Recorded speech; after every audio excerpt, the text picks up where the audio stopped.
Hi, this lecture is going to be a rundown of the origins of most of the rest of the original 13 colonies. We've already talked about Virginia, which was probably the most important and certainly the most profitable English colony. The next to discuss is Massachusetts in terms of its importance and its the timeline of when it was created. Massachusetts started with Plymouth and Plymouth Colony, aka Thanksgiving stuff. The Pilgrims were kind of escaping religious persecution because they were separatists from the Church of England.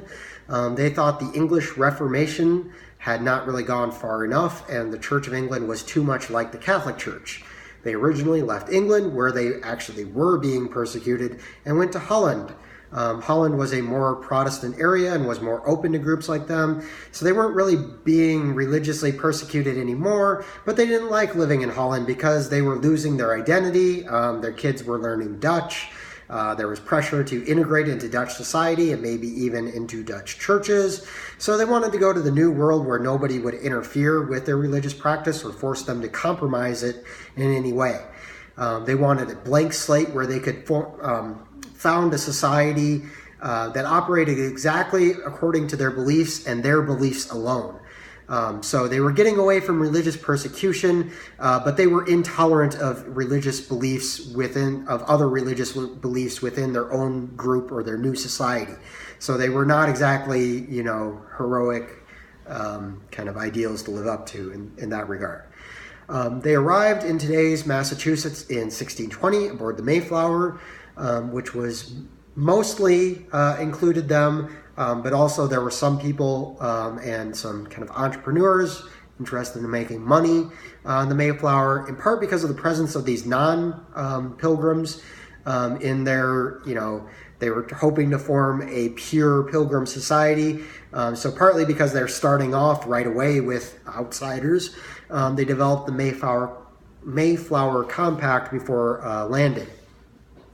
It was rules and laws for the community and established what was supposed to be a so-called Bible Commonwealth, with Christianity, at least Christianity as the Pilgrims saw it, at the core of the laws. Like Jamestown, the initial time of the settlement was pretty rough. The Pilgrims arrived in winter and half of them died. The natives of the area had already come into contact with European fishermen and traders and were interested in peaceful relations, though, and the Pilgrims were too. So at first, that was mostly okay. So a little bit of a difference with the, traditional Thanksgiving story you've heard. The first actual Thanksgiving was really kind of very solemn religious occasion that happened in the spring after the arrival of some more supplies and more pilgrims. What happened in the fall was kind of a harvest festival that the natives brought food. So it wasn't actually a Thanksgiving. But anyways, we don't need to go too far into that. Puritans were very similar. They're both kind of offshoots of the Church of England. Puritans were a little bit less radical. They wanted the Church of England also to be more Protestant and less Catholic-like, but they were, they were more numerous than the Pilgrims, and they were not separatists from the Church of England. They merely wanted to reform the Church of England, whereas the Pilgrims wanted to completely do away with the Church of England. So the Puritans, who come after the Pilgrims, a little bit confusing, but they just set up their own kind of Church of England, but based on their ideas and reformations and that sort of thing, rather than trying to start their whole new thing. They came after the end and sort of their defeat in the English Civil War. They weren't really fleeing intolerance. They had pretty much gotten what they wanted out of the English Civil War, even though in the end they didn't actually win the war. But they still weren't 100% happy, and a lot of them left anyways. Some of them left before the English Civil War as well. They shared with the Pilgrims the goal of creating a utopia in the New World, what the first governor of the Massachusetts Bay Colony called a shining city upon a hill. They aimed to create a society with the family and the church at the center, but the institutional church, not the kind of breakaway church like the Pilgrims. So the Pilgrims don't like organization. The Puritans, who are much more numerous and are basically, the basis for Massachusetts, they're okay with organization and actually build that church organization into their society and government. They also very much believed that hard work, dedicated to practical achievements, was a way to honor God. So this was the famous, Protestant work ethic that people talk about sometimes. And that made a very important difference from Virginia. Virginia was a gold rush where people were hell-bent on making money and nothing else, whereas Massachusetts was right away from the very beginnings about creating a prosperous, well-ordered new society from scratch. So big difference. That combined with the fact that Massachusetts was a decent place to live. They got winter there, but it's not a malarial swamp like Virginia, meant that Massachusetts flourished pretty quickly. And flourished in the sense not just of making cash for a few people, but flourished in terms of growing population and growing prosperity for the majority of people. For those who survived the first year in Massachusetts from Europe, and that's still tough because you're still dealing with the same kind of diseases for the most part, but if you survive that first year after arriving from Europe and you arrive in Massachusetts, your life expectancy was actually longer than the average life expectancy in England at the time, because there's generally plenty of food, clean water, they built solid houses and communities, all of that good stuff. As a result, Massachusetts developed a significant population far more quickly than Virginia, and it had an actual city, which Virginia didn't develop much in the way of cities. So it had Boston, which had over 10,000 people by the 1700s, which doesn't sound like a lot, but that did qualify it as a city for North America. And it had America's first college. Harvard was founded in 1636. Massachusetts also developed something in the way of early industry, not just, it wasn't just people farming to feed themselves or to grow cash crops, although there was that, and there was growing. Also, they were growing a lot of food to export to the Caribbean, where it was used to feed slaves down there growing sugar. But they also developed shipbuilding industry and things like that. The Port of Boston was very important, and there's lots of things to support that shipbuilding industry: lumber, ship supplies, building barrels and things like that. Created a lot of economic activity. So Massachusetts was not a horrible place at all. Although they were not very religiously tolerant of anyone who didn't like the established and state-supported. They did, have a state-supported church as a colony. That the government and church were kind of intertwined. And that led to there being some religious dissenters who didn't like that, that went and founded colonies like Rhode Island and Connecticut were kind of offshoots of Massachusetts, people escaping the religious intolerance of Massachusetts. Massachusetts and its offshoots, which include Connecticut, Rhode Island, and New Hampshire, and much later, closer to the Revolution, you have Vermont and Maine, become states after the Revolution. These all were culturally similar. They were English, mostly made up of people of English descent. They were Protestant. They had a established state church, so government and church were kind of intertwined a little bit at the beginning. And so they're all referred to collectively as the New England colonies. New York is the next to talk about. New York started as a Dutch colony called New Netherlands in the 1620s. So about the same time that Massachusetts was getting going for the English. The Dutch were Protestants like the English, but they were also very focused on seafaring, and they were also very focused on seafaring trade like the English. So that made them kind of similar in some ways, but it also meant there was competition between them. That competition resulted in 3 wars, and we don't need to talk specifically about any of them, but there was 3 wars from the 1650s through 1670s between the English and the Dutch. In North America, there was these wars in Europe. In North America, the Dutch and English were also at odds. The English didn't like that the Dutch had this presence between, kind of Virginia down to the south, and then Massachusetts up further north. You have, the Dutch in between, and the English didn't like that kind of interference. And also, the Dutch kind of settled differently. The Dutch arrived in small numbers, similar to the French. that they wanted to peacefully trade with Indians, whereas the English were more interested in taking land for settlement, so that led to some differences.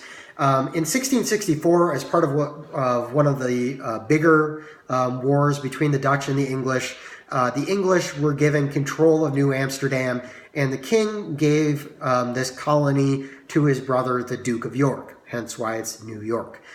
So New York became an official English colony, transferred from the Dutch, but it still retained a diverse character because it had not been started by the English, so there were already Dutch there, as well as because there weren't that many Dutch there, they had invited other people, so there were Swedes, French, Germans, as well as the Dutch, plus now there's new English arriving, so it's kind of diverse in terms of Europeans that are arriving there. Later, New Jersey was formed when the Duke of York gave land rights of the area to some of his friends for a new colony. So that New Jersey is kind of an offshoot of New York. The diversity, among other factors, helped New York City grow into another colonial city before the Revolution. So it also had more than 10,000 people by the 1700s. So it grew pretty quickly because it established a lot of trade because of the presence of all those different people and other reasons as well. Pennsylvania, William Penn was a wealthy Quaker in England who the king owed money to. The king gave William Penn a grant for land that would become Pennsylvania to settle this debt. William Penn wanted this because Quakers were definitely discriminated against in England, very much so. Quakers, or they called themselves the Society of Friends, were fairly radical for the time, a fairly radical religious group. They believed that God had transmitted divine knowledge to people through inner light, or through the inner light. So to get the word of God, they did not need priests or a pope or even ministers. They didn't even need the Bible. And that's where they're really radical compared to other Protestants. Other Protestants had said, okay, we don't need priests or a pope, but we do need to read the Bible. The Society of Friends said, nope, not even the Bible. That's not that important. You know, they still read it, but it's not like the central thing about their belief system. This belief that everyone could directly receive divine knowledge also led them to reject or downplay hierarchy and social class differences. And they even thought that women could be equal because of this. So those were pretty radical ideas at the time, that everybody can be equal, and including women are equal as well. Pretty radical. Those beliefs led them to be very important in opposing slavery later on, so we'll talk about that. Also important, the Quakers were pacifists, so they didn't believe in war and conflict or engaging in them.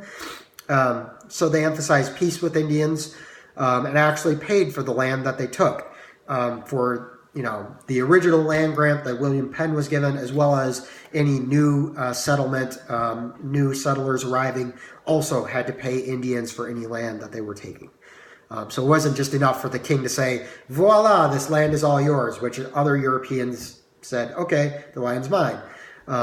In Pennsylvania, they had already been given the land by the king, but then they paid the Indians for it as well, and paid them a realistic, reasonable amount, not like a few trinkets. Unlike the Puritans, who fled religious persecution to some degree, but then were religiously intolerant themselves when they arrived in the New World, Pennsylvania created a government that was in fact religiously tolerant of other groups, which led to it to be the most diverse colony of them all. Different groups from all over Europe came seeking religious freedom to Pennsylvania, and William Penn actually encouraged this and actively recruited and advertised for people to come from other parts of Europe, not just England. So it was very diverse and grew very quickly. So Philadelphia grew into the largest colonial city, maybe 15 to 20,000 by the 1700s. Delaware was an offshoot of Pennsylvania, so that's where Delaware comes from. Not too important. Sorry if you're from Delaware. Collectively, New York, New Jersey, Pennsylvania, and Delaware were the middle colonies. They were more diverse than the other regions. They were well populated. They had diversified economies, so they didn't rely on a single cash crop. So that's what kind of defined them. Then there were the southern colonies, which were lightly populated and focused on growing a single cash crop mostly. So we already talked about Virginia, the first and biggest colony. Maryland was similar in most ways. So it was in the Chesapeake region and they grew tobacco. But it was a little different because it was founded by Lord Baltimore as a refuge for English Catholics who wanted to flee persecution they faced in England, which they did face some persecution. Carolina was next after Maryland was founded. It was founded in the 1670s and named after King Charles II, who had granted the land to a few nobles. These nobles had either been directly involved or invested in the English settlements in Barbados in the Caribbean. So they wanted to do pretty much what they had been doing in Barbados, which meant sugar plantations that were run with slave labor. They struggled though. These proprietors, the nobles who had the land grant from the king, tried to set aside a lot of land for their own profit and to be like, they tried to be like their noblemen in England and tried to just transfer that to America, and that didn't really work. That didn't work because number one, people went to the New World to escape stuff like that. And especially to get their own land. So number two, they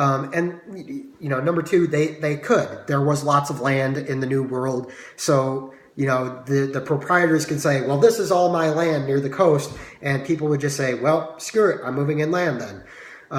So it didn't really work out so well for the proprietors in terms of just, that's why we don't have nobility in America. Plus, it also didn't work out very well because sugar didn't grow in the Carolinas.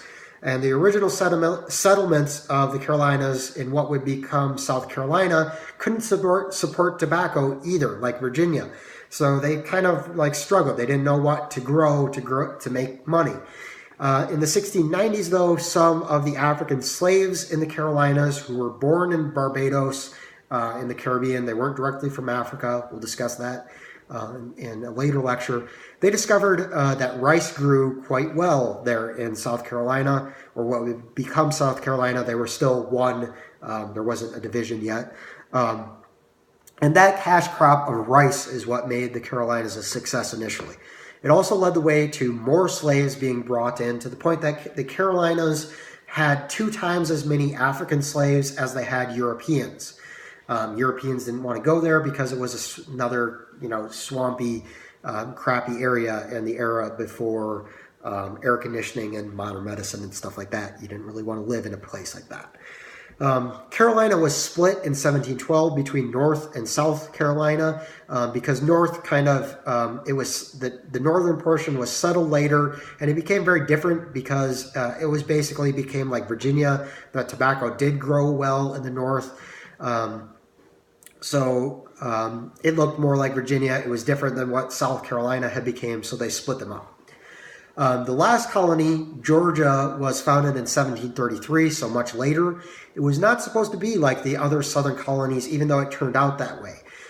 It was founded by James Oglethorpe for 2 reasons. Number one, to be a buffer between Spanish Florida and the other well-established and profitable English colonies.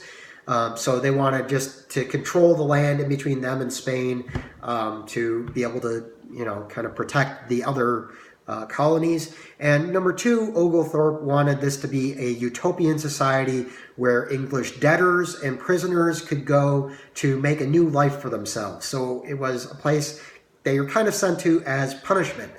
The idea was that they would do a lot of hard work, and also they banned alcohol, as well as slaves and large plantation-style holdings. So the idea is that you have a little bit of land, you work very hard for yourself with no slaves or no servants, and by working so hard and turning your life around and making your small farm profitable, you'd reform yourself and become kind of a good person, that sort of thing. That didn't really work out though. Nice idea, but everyone in Georgia just wanted to be like South Carolina, get really rich with slaves and growing cash crop of something. So by the 1750s, it was changed, and